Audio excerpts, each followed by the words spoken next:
Welcome friends to the Beaver Dam. This video is for those of you who are Riva ready in your guild or are coming up on Riva ready. This is also maybe for some of those people who are past Riva ready. Who knows? But we want to talk about some territory battles things. Now, I do want to issue a warning. I've seen a lot of guild pressure lately, a lot of people coming to me during roster reviews and being like, I'm being told by my guild to go for Gungans. Following Gungans, I'm supposed to go for Riva Ready, and following that, I'm supposed to go for JKCK. Please do not put that kind of pressure on players. We're trying to keep players in the game. If they don't fit in your guild, kindly tell them that, and tell them to go to another guild, because having that many Kyrotech farms in a row when they just finished their Lightspeed bundles is not a great idea. We're trying to keep players here as long as we can. Now, getting back into our overall topic though, territory battles. So we've had a huge push for Riva Ready, and that makes sense. Every guild should be pushing for Riva Ready. It's kind of the first step in Rise of the Empire. You finish your Wat Ready geos, you do your Wat stuff, and then your guild is ready for Rote, and so they start pushing into Rote on the light side node while they're working on the dark side Wat Tambor stuff. And then once they finish with Wat Tambor on the guild, then they're going to shift into Rote full time, and you'll start going to Rote just to get those get 3 currency. And it makes sense, it does. And so your next kind of step is pushing your way to Tatooine, then getting Riva Ready, and then getting a full set of Rivas for the guild. And I love that. I think that's a fantastic idea. I think it's rough for a lot of newer players to go for Inquisitors, but if you do it in that way, a lot of your players will be ready for Riva when it's comfortable for their account. They're getting like a scythe in their account. They're getting all the stuff that's actually going to benefit them to go for the Inquisitors while they wait to get Riva. So I think it's not a bad way of ramping up in your guild. Now, I want to talk about this piece afterwards. So let's go into our territory battle map. And so the general idea right now is that we go Riva Ready, right? We get our Riva done, and which is awesome. We definitely want to get Riva done. She's a fantastic character. She's a terrible character in Star Wars, but she's a fantastic character in the game. It's kind of like farming the resistance, it's a necessary evil. But then after that, the common perception right now is JKCK, Jedi Knight Cal Kestis. And that's because when you go over here to Braca, you can push your way into Zepho. And so Zepho, it gives Kyrotechs, so 20 Kyrotechs here if you can get to the first star. And then if you can get to the second star, you get another 20 Kyrotechs, and you get some extra Mark 3 or get 3 currency, which is great. I love that. There's also a special mission over here, but unfortunately the special mission does require a whole bunch of Relic 7s, and it's for essentially the clones. The 501st clones with Krex is kind of the easy one that people are pushing, but it still requires a full Relic 7 for the 501st clones and for Krex, which can be rough for a lot of people. Now, I want to offer this alternate path, and I think it's kind of an obvious one to me, and maybe it's obvious to you, and you're on the brink, you're on the precipice, you're thinking about it. I think people should be pushing for Mandalore instead. Now, I know everyone's pushing for JKCK, but I think Mandalore's the better option. Now, let me explain my reasoning here. Let's just go based off of rewards. Based off of rewards on Mandalore, you get 50 Kyrotech instead of the 20. And you get just a hair more on the get 3. I don't think the get 3 really makes it or breaks it. And there's no special mission on here. And I get that might be like a deal breaker for people, but that's another team that you don't have to farm. You can just get Mommy Mandalore, and you can immediately pop into Mandalore and start getting these Kyrotechs for your guild. And on top of that, you're getting to this area anyways because you are going for Inquisitors. So even if your guild doesn't have great light side, which is usually the big hole for people. I don't know if you guys have noticed this, but especially accounts that started 2 years ago-ish, they're all going to be accounts that are heavily skewed towards dark side. My account was like that for many a year, and even now it's just now getting into the point where I can do light side combat missions. I can actually start doing them now, and it's been until the last 6 months that I've been able to do that. it tends to be the dark side farms are easier because we're not locked behind like Cat, and we're not locked behind Wat Tambor for our dark side farms for our GLs. Typically, dark side GLs are the easier ones, and so overall, most people are in the whole dark side roster, and so pushing for, you know, a light side area where you're trying to get to through Baraka and then up into Zepho. I mean, it's good, and I hope it can work for your guild. But I think that it's going to be easier to go for that Mandalore route because you can use both light and dark. It helps out both sides. You're already getting to Tatooine just from the point of, hey, you're going for the Riva, and so it just makes sense to go that route, and then you can push into that Mandalore. Plus, you get better rewards. Now, I want to talk about the requirements, though. So for Zepho, you need 2 Relic 7s, and that is 2 Relic 7s is going to be, you're going to need, I don't know, I click on Kashyyyk, but you're going to need Seer done at Relic 7 and any Cal Kestis at Relic 7, which is typically JKCK and Seer is what everyone goes for because that's what can actually beat this mission. And so you're going to have to Relic 7 your JKCK, you're gonna have to Relic 7 your Seer. And then for over here, we're looking at right here, and it is Bo-Katan Mandalore, Bam, and then any other Relic 7 Mandalorians. Now, when it comes to getting JKCK, the requirements are all Gear 12, and so this means that you have to go above and beyond your JKCK farm and farm up a Relic 7. I keep clicking on Kashyyyk. Farm up a Relic 7 for Seer when you might not have a Malicos. You might not have a Seer team in general. Like, yeah, you'll have a unaligned Force user in Cal, I guess, but that's about it. If this is just a farm that's sprung on you, that's all you're going to have, and you're going to have to get this. And then if on top of that, if you don't have JML, you're having a severely limited time going for JKCK because JKCK is not going to fit in your roster that much. I know he's a PP for a lot of people. In fact, there's a reason that I got Cal up to Relic 3, even though I haven't gone for JKCK. I get the PP. Passion projects are important in this game. But like when JKCK doesn't fit in your roster, it doesn't fit in your roster. So let's talk a bit about these requirements to get JKCK and Mommy Mandalore. So when you look at the requirements, it looks more daunting than it is, if I'm being honest, between these two characters. Both are very, very rough when it comes to going for them. I don't know why they put him up here, because he's honestly one of the harder ones to get. I would have put him in tier 4. But JKCK, you have gear 12 for all these characters. The problem is they're all Kyrotech characters, and heavy Kyrotechs at that. So you're looking at a bunch of Kyrotechs here, which is about 300 per person for all of these people. And so that's rough. And then on top of that, you need an extra 100 Kyrotechs on Seer Junda, and then the Kyrotechs on Jedi Knight Cal Kestis, of course. And so overall, this is a heavy Kyrotech farm, and you know, it's rough. If you look at the difference between Kyrotechs from Mommy Mandalore and JKCK, it's actually the same amount, because you have to get that 100 from Seer Junda to push her up to relic level. It's actually the exact same amount of Kyrotechs to get Mommy Mandalore versus getting yourself a JKCK.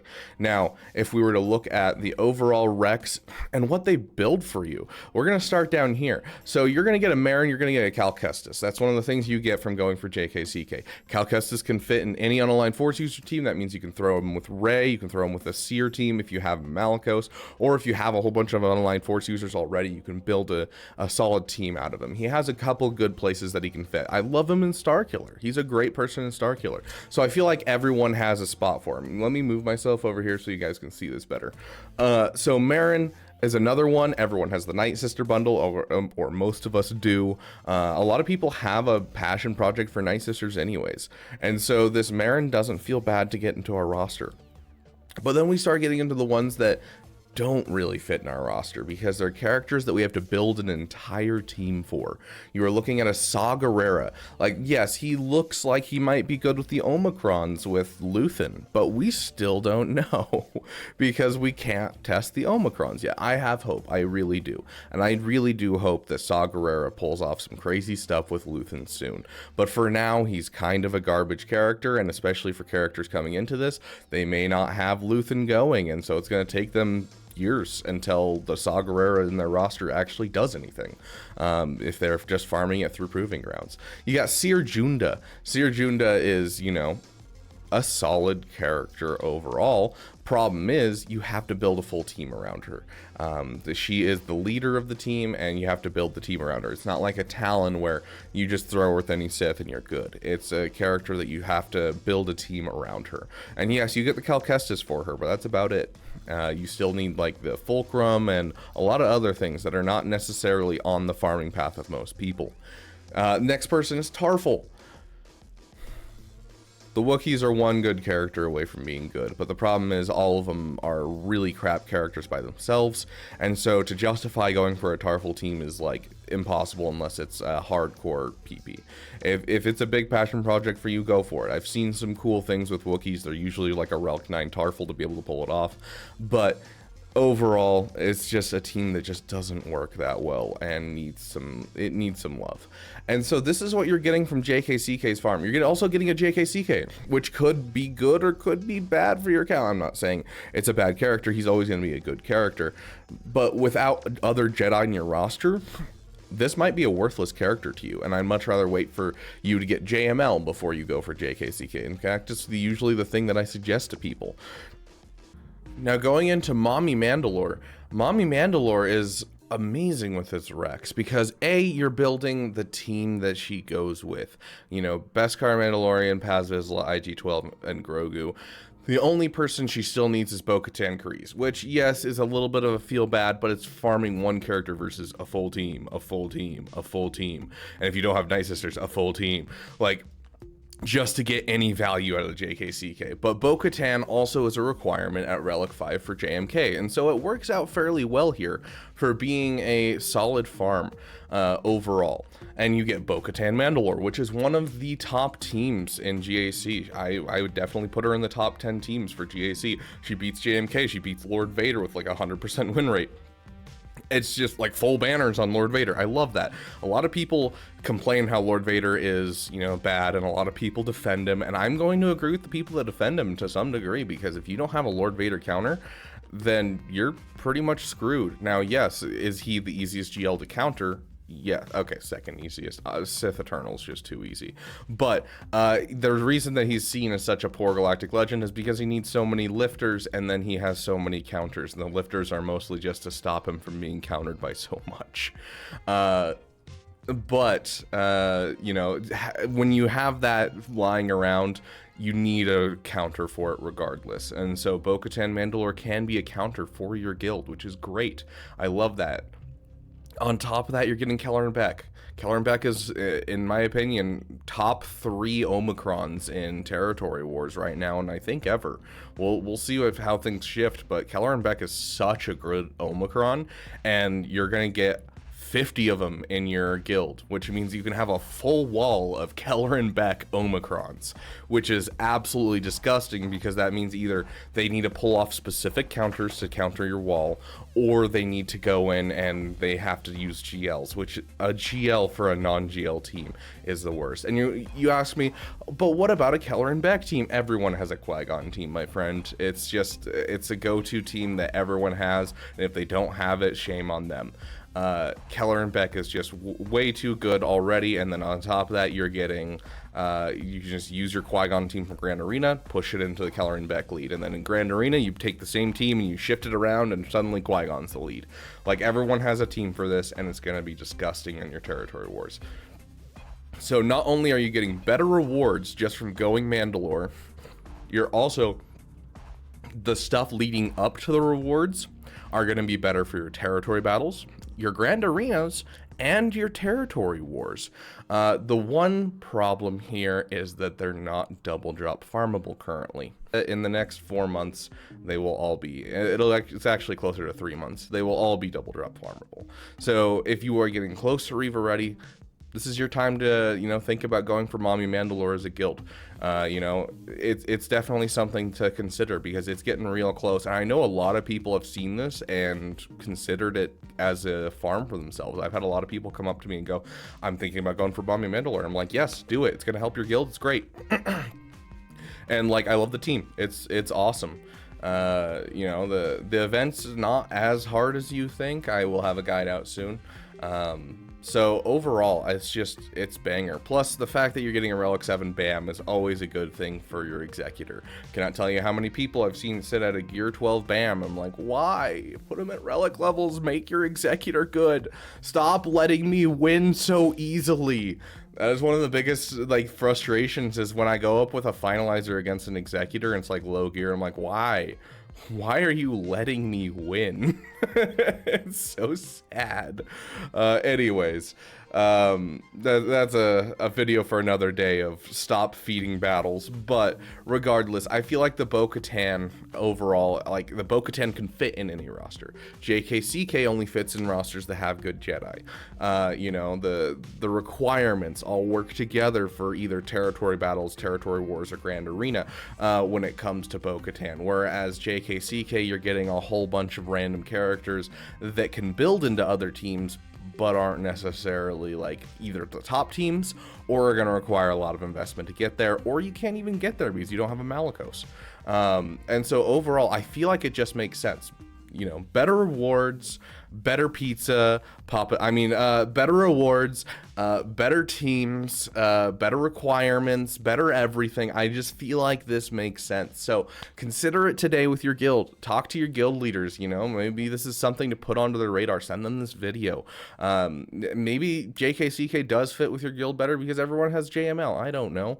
And like you all have full Relic 7 gas team, and all of you have Leia. Maybe JKCK is going to work perfectly. But for most people going in, I think shifting to Mandalore first is going to be the better bet, and then JKCK will be a little bit down the road. So thank you guys so much for watching. I'd love to hear your guys' thoughts on this farming path for guilds. I don't typically do guild videos. I don't do a ton of territory battle focused stuff, just because in general I am not the most, you know, knowledgeable on this subject. But when I see something like this where it feels too good to be true to go for this instead of JKCK and like push away from the crowd, I think that's what we got to do, guys. But yeah, thank you guys so much for watching this video. If you like this video, please do subscribe, and I will see you guys in the next video.